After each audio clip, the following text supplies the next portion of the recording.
Welcome to Painting in Procreate. This week I'm going to show you 2.5 photo study portraits that I made over the past week and some thoughts that I had. My first study is from an interesting pin that I found on Pinterest. I've been saving some up as headshots that I want to do studies of.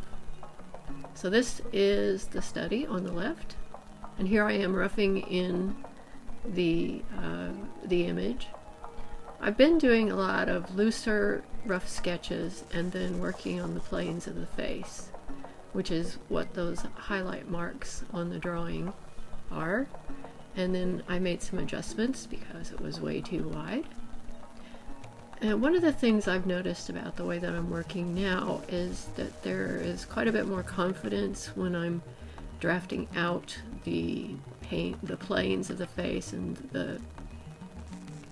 the overall sketches are much more accurate, yet still loose, which is nice. It's a much more relaxing process than it used to be when I first started using the iPad.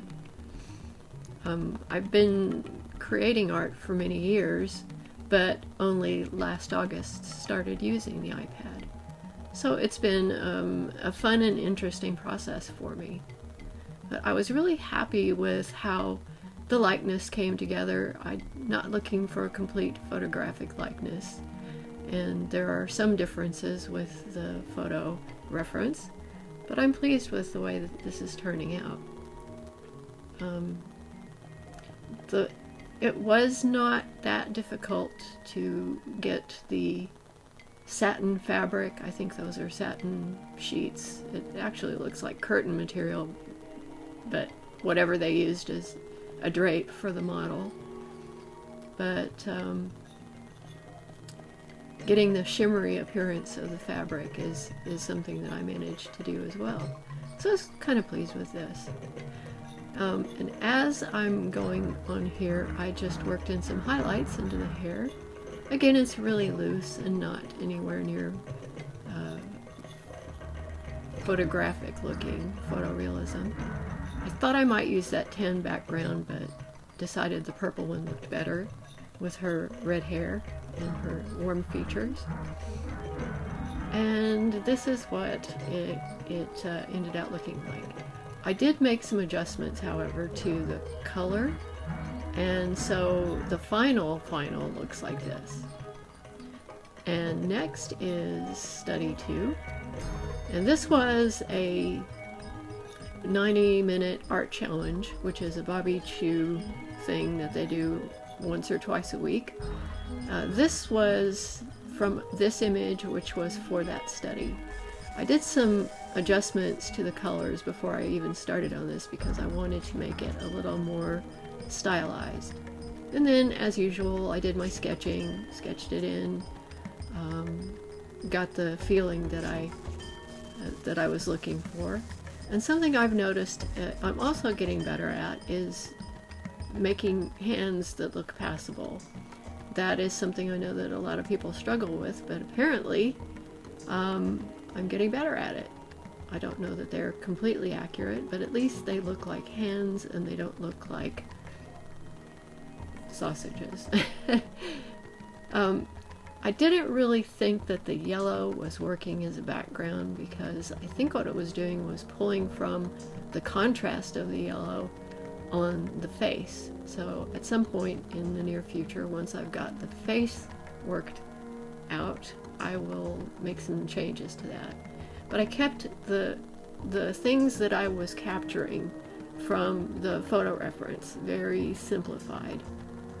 And that really, I think, worked out well for me.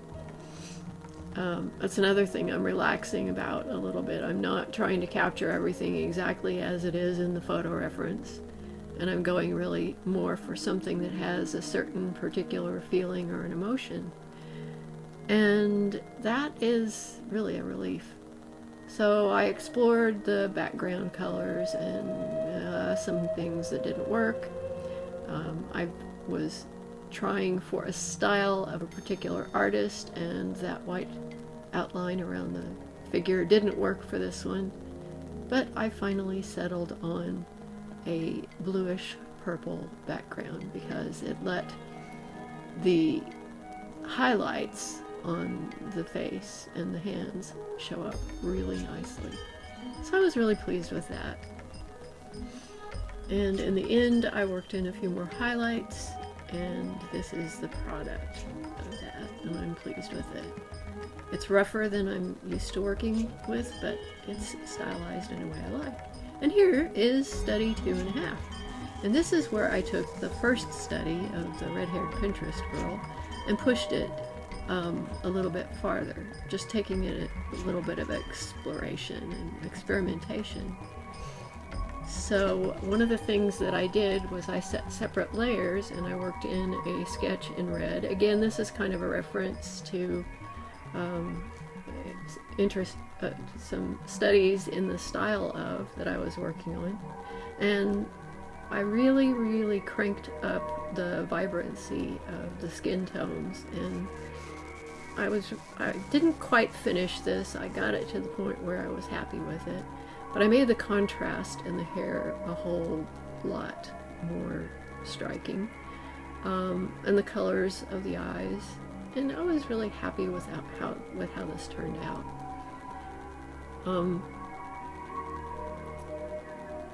And as you can see, I was kind of trying to get the colors in the eyes to be like I wanted them. I did finally get it to the point where it kind of reminds me of some pin-up shots, some illustrations from vintage sources, as well as sort of a comic book style, which is kind of attractive. And then popping in those really glowing red highlights in the hair, I think made quite a difference on it. And I also warmed up some of the highlights on the face. And then tinkered with the background a little bit. And I'm really happy with that. So some takeaways from this. I'm really getting more confident with my work, and a lot of the things that were really hard when I started using Procreate on the iPad are getting a lot easier. So thank you for watching. Here's the music credits for the soundtrack. And thank you. If you enjoyed, please subscribe. And if you want notifications, please click the bell. Thank you for watching.